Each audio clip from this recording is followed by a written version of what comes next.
अस्सलाम वालेकुम YouTube family. तो आज का हमारा टॉपिक है ऑडिपस रेक्स बाय सोक्लेस। ये एक प्ले राइट है जो कि सोक्लेस ने लिखा है और ये एमए के स्टूडेंट्स और सिक्स सेमेस्टर के सिलेबस से रिलेट करता है ये टॉपिक।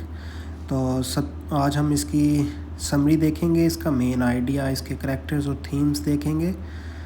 तो बिना देरी किए हम स्टार्ट करते हैं। सबसे पहले हम इसके राइटर सोक्लेस के बारे में जान लेते हैं। सोक्लेस जो है ये एक ग्रीक मतलब यूनानी, जो आजकल ग्रीस जिसको हम जानते हैं, ओल्ड वर्ल्ड में इसको ग्रीक या यूनानी के नाम से जानते हैं लोग। तो ये एक प्ले राइटर है जो कि ट्रेजेडीज़ की बेस्ड पे प्लेस लिखा करता था। ये एथेंस में ग्रेट ट्रेजेडीज़ जो हुई हैं, स्पेशली जो रॉयल फैमिली से रिलेटेड टॉपिक्स होते थे, उनके ऊपर ये प्लेस लिखा करता था। तो जो सोक्लेस है, इसकी जो बर्थ है वो अराउंड 497 BCE एक कोलोनस नाम के एक विलेज में होती है जो कि एथेंस के करीब है। और इनकी जो डेथ है वो 406 या 406 के हाफ में एथेंस के करीब ही डेथ होती है इनकी।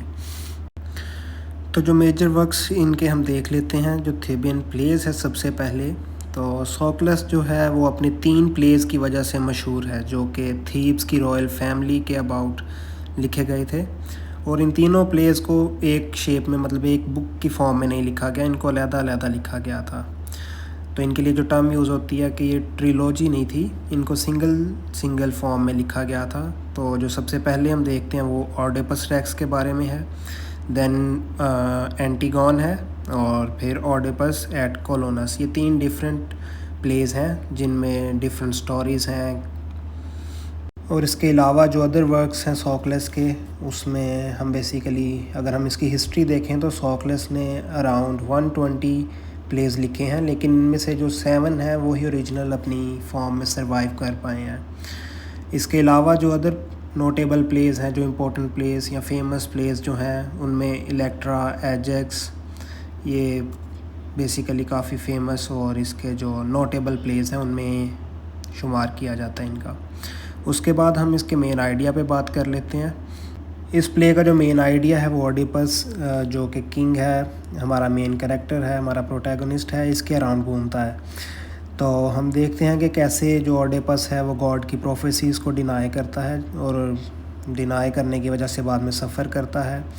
इसके साथ साथ ये भी देखा जा सकता है कि कैसे फेट जो है, जो इंसान की किस्मत है, वो इंसान के बस से बाहर है, इंसान उसको बदल या कंट्रोल नहीं कर सकता।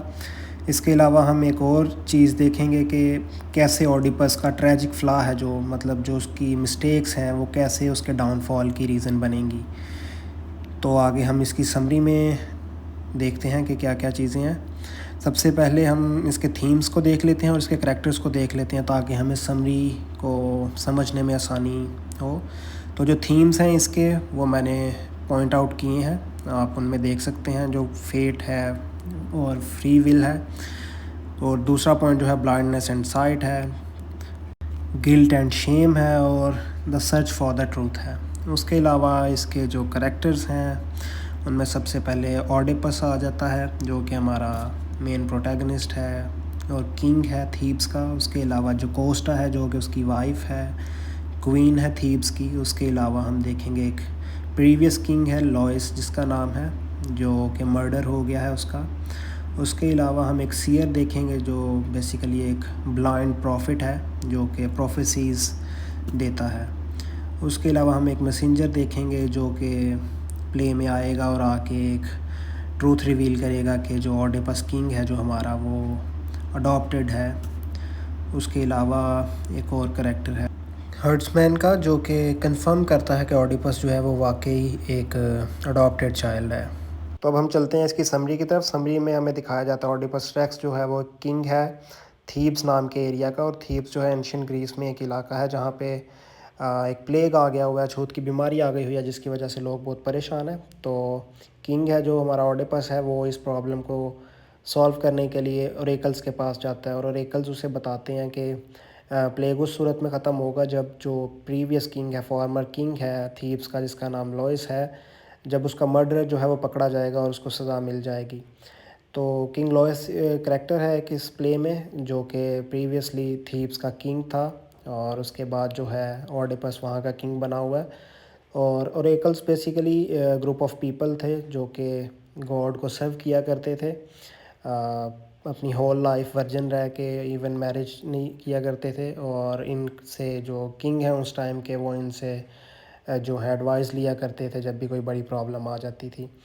तो ये सुनते ही जो ओडिपस होता है वो जो मर्डर की तलाश में लग जाता है जिसने किंग लोइस का मर्डर किया होता है।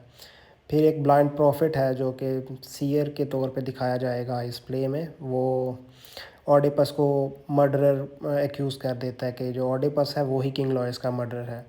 तो ओडिपस को काफ़ी गुस्सा आता है लेकिन वो उसकी बात को इग्नोर कर देता है।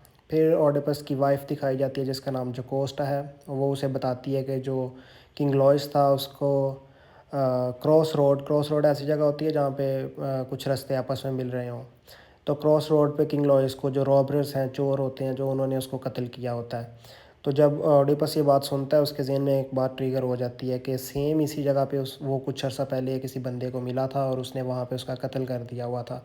लेकिन जो ओडिपस है वो उसको नहीं कंफर्म होता कि वो किंग लॉयस था या कौन था। प्ले में फिर एक और करैक्टर दिखाया जाता है मैसेंजर की तरह जिसको शो किया जाएगा, जो कि आके रिवील करेगा कि ओडिपस एक अडॉप्टेड चाइल्ड है। फिर एक और करैक्टर हर्ट्समैन होगा जो कि इस बात को वेरीफाई करेगा, कंफर्म करेगा कि ओडिपस जो है वो लॉयस का और जकोस्टा का बेटा है। तो ये बात सुन के जो जकोस्टा है और जो ओडिपस है ये दोनों बहुत सदमे में चले जाते हैं। जो जकोस्टा है वो ख़ुद को हैंग कर लेती है, सुसाइड कर लेती है, ख़ुद को फांसी लगा लेती है। और इसी तरह ओडिपस जो है वो अपने आप को ब्लाइंड कर लेता है, अपनी आंखों में कोई चीज़ मार के ख़ुद को अंधा कर देता है। उसके बाद दिखाया जाता है कि जो ओडिपस का जो ब्रदर इन लॉ है और जोकोस्टा का जो भाई है जिसका नाम क्रियोन है, ओडिपस सारी ज़िम्मेदारियाँ उसको दे देता है, क्रियोन को, अपने बच्चों की ज़िम्मेदारियाँ और सारे थीव्स की जो ज़िम्मेदारियाँ होती हैं वो क्रियोन को दे के चला जाता है और ख़ुद को थीव्स से दूर कर लेता है, क्योंकि उसने यही सज़ा मुंतखब की होती है कि जब भी वो प्रीवियस किंग लॉयस के मर्डर को ढूंढ लेगा वो उसको निकाल देगा थीव्स से। तो वो खुद वहाँ से चला जाता है। तो बेसिकली यही सारी स्टोरी है इस प्ले में, जो कि मैंने समरी की फॉर्म में आपको बता दी है। होप सो आपको समझ आ गई होगी। इसके अलावा कुछ लॉन्ग क्वेश्चन हैं जो कि अक्सर पूछ लिए जाते हैं, उनको मैंने आगे डिस्कस कर लिया है। आप चाहें तो उसका स्क्रीनशॉट ले सकते हैं या कमेंट में मुझसे PDF फाइल मांग सकते हैं। आई होप आपको आज का सारा लेक्चर समझ आ गया होगा। इसके अलावा अगर आपका कोई क्वेश्चन हो तो आप कमेंट में मुझसे पूछ सकते हैं। तो इसी के साथ आज की स्टोरी ख़त्म होती है। तो मिलते हैं हम अगले लेक्चर में। तब तक अपना ख्याल रखें। अल्लाह हाफिज़।